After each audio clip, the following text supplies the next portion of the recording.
Hey guys, Brent Abel here, webtennis.com. I want to shoot a very short video for you.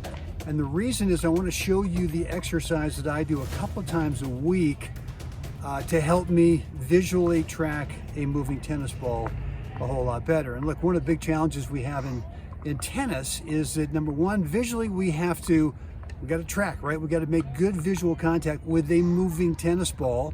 And then secondarily, we have to do that as we're also on the move. Now look, golfers don't have either one of those challenges, right? The ball's just sitting there, right? And then secondly, they don't have to move to hit it. They get to actually move up, get the right spatial distance away from their setup position of that ball. Baseball hitters, they have a moving ball, but they don't have to move, right? They're just standing there as the hitter. So tennis is a unique challenge in that we've got to visually track a moving ball while we're also on the move. And so here's what I do to improve that skill. And what you can do here is I'm at the end of the court, right? I'm at the back fence, looking out towards the opposite back fence. And what I've done here is I've found a stationary object on the far fence. Now sometimes you can find, you know, the crossbars of the fence, or sometimes there's maybe a windscreen that's got a, you know, some kind of a stain on it or something like that. But you've got to find a stationary object. And so, David, why don't you come on over here? Just kind of move the camera over to this side here. And so what I'm going to do is I'm going to visually lock on that stationary object on that fence. And I'm going to do this in kind of four different ways. Number one, I'm going to walk towards that spot, trying to keep the spot from moving up and down, right? And then I'll walk up to the net to do that. The second part is I'll do a little light jog, right? Just a light jog, but at the same time, and once you move with me here, David, at the same time, I'm trying to train my head to stay still. So with floats rather than bouncing up and down. And too often what I see, well, at least the mistake I used to make, I went out and did a lot of long distance running, right? Made my legs super strong, but I had no shock absorber. I could barely see the tennis ball coming over. And then I used to do a lot of just flat out as fast as I could go sprints. I got quick, but I didn't train my head or my body to really carry my head on this nice even keel, so it floated and made better visual contact with the ball. So we've gone through the walk, right, where you just visually lock on your object over there. We've gone through the jog. Now we go through a little bit of a run, and you're trying to do the same thing. You're trying to keep your head. You're not trying to. This is less about fitness and more about training your body to move so that you can have your head float. And then we do an all-out sprint. And what I will do is I will sprint from one fence to the other fence, all the way, trying to train my body to carry my head so that that object over there is not bouncing up and down. We'll just go halfway to the net. But again, and then from here you got to be careful you don't trip, which is easy to do, but same thing, you're trying to keep your vision locked on that stationary spot over there. So I do this two or three times a week, certainly before tournaments. I do this a lot. And the whole goal here is to be able to help you train your body so that you visually watch the ball better. And what does that help you do? Well, it helps you with spacing, right? You're consistently moving to that spot on the court where you're about to execute stroke technique, right? If your spacing's inconsistent, then you're always improvising unforced errors, right? So it helps with spacing, helps with timing, obviously over time, helps with confidence as well. All right, so next thing I'm gonna show you is what I do for my core, which is obviously super important in terms of how we carry ourselves in the court.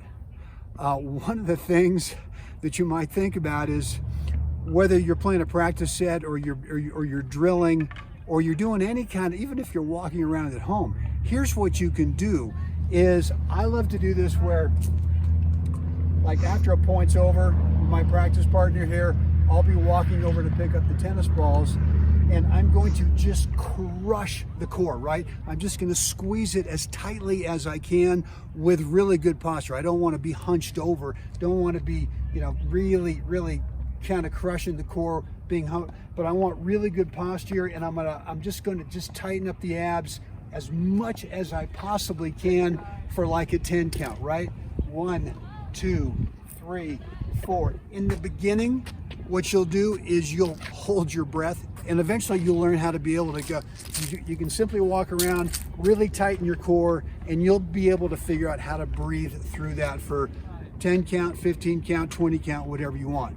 If you start doing this between points, and I'm not talking about you need to be doing this in a real match, but if you're doing a practice match, practice sets, or you're drilling, whatever it is, there's lots of times when you gotta go pick up balls, or it's in between points. A great opportunity to be able to really tighten up those abs. All right.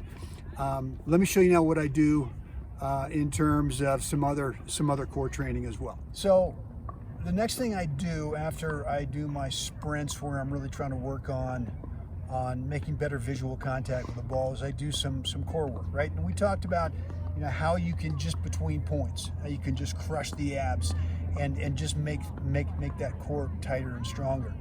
I do some simple stuff extra, right? And look, everyone's kind of got their own routine. This is mine. I'm not saying this is the perfect way of doing it, but for me, what I will do are some leg lifts, which are simply where it's this exercise right here. And all I'm trying to feel is that everything is focused on the abs, right? Everything is focused on the core. And I'll do sets of 30. I'll do a set of 30. I then turn around and I do my planks. And planks are simply this, where you're trying to keep your back, your butt, and your legs all kind of alignment. And I just go through a 30 count, which is more 30 breaths. And again, from here, just trying to crush the abs, just really trying to tighten up the core. Do that for a 30 count. And then I do 15 push-ups. And my push-ups are not the best technique, but it's simply just 15 chest down in here, and I do 15 of those. And then if it's the end of the session, I like to do some stretching, right? And the stretching for me is simply where I'm going to take one leg over the other, reach both arms out to the side, and hold this for about a 25 count. Come back over here, do the same thing for about a 25 count. And then I like to kind of go into a child's pose to just try to, this is almost for the quads in here, try to get them stretched out. And I'll do that for about a minute. And then I also like to just go to the fence or the net post. And for me, it's just getting the leg up here, and I kind of rub the hamstrings, just try to soften them up. Do this for, again, I just count it out for about 20, 25 counts. Do it on both sides, on both legs. I then like to pull up for the quads, and really it's less about pulling up and more about pushing the knee back in here to try to stretch this out in here. And then of course I want to get the calves, and I'll just do this simple little stretch in the calf right here. And look, that's it. Nothing fancy at all. And it's just that it won't take you very long. It might take you 7 to 10 minutes for the whole routine. But if you start doing this on a regular basis, I mean, again, like I said before tournaments, I'm doing this stuff every day. And for me, it's really paid off. So guys, look, any questions, Brent at webtennis.com. And as always, get out there somewhere, help someone else have a spectacular day.